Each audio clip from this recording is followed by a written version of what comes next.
Ces dernières années, on assiste à une recrudescence de violences dirigées contre les femmes et les filles, et cela dans toutes les régions de notre pays. Des jeunes femmes, des filles et même des enfants en bas âge sont régulièrement victimes de viols, de kidnapping, de traite, de violences conjugales, de harcèlement sur les lieux du travail et de meurtres. Ces violences qui sont devenues un véritable phénomène de société constituent une violation flagrante des droits fondamentaux de la personne humaine et leurs conséquences sont devenues un problème de santé publique. Notre pays a ratifié des conventions internationales CEDEAO-CEDE protégeant les femmes et les enfants contre les violences précitées. Il a également adhéré à plusieurs traités internationaux qui imposent le respect et l'application de ces conventions.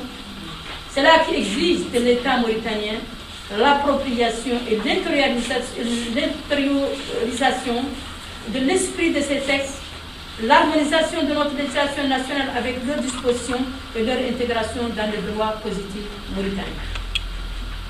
Notre législation pénale se caractérise malheureusement par l'absence de dispositions spécifiques relatives aux violences faites aux femmes et de toute incrimination, des discriminations et de dégâts.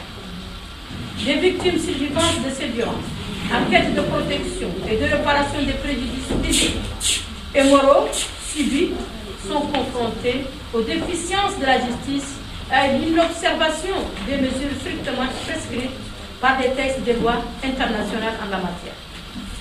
Dans un tel contexte, des femmes victimes de viols, en particulier, choisissent le silence et la résignation, incourant le surcroît de risque d'être condamnées pour zina. Nous sommes au regret de constater que face à cette situation dramatique, des mesures pratiques adoptées dans le sens du respect des normes humaines internationales restent timides et insuffisantes, et qu'elles sont loin d'atténuer les souffrances des femmes et des enfants. Nous demeurons cependant convaincus de pouvoir compter sur l'engagement des autorités à soutenir et à protéger les droits des femmes et des enfants. Et souhaitons qu'il se traduit par des actions concrètes et urgentes en faveur de la protection des femmes et des enfants contre toutes les formes de violence. Comptant sur cet engagement des autorités et sur la confiance accordée à notre pays à travers sa présidence de l'Union africaine, nous exprimons de souhait que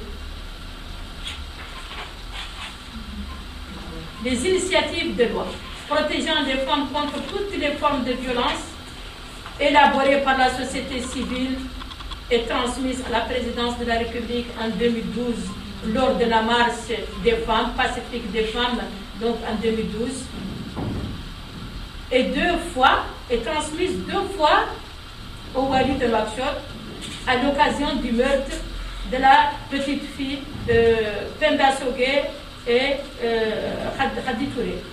Donc, ces deux avant-projets de loi ont été remis deux fois au Wali en 2013. Soit adoptés le plus rapidement possible afin de garantir aux victimes l'accès à leurs droits.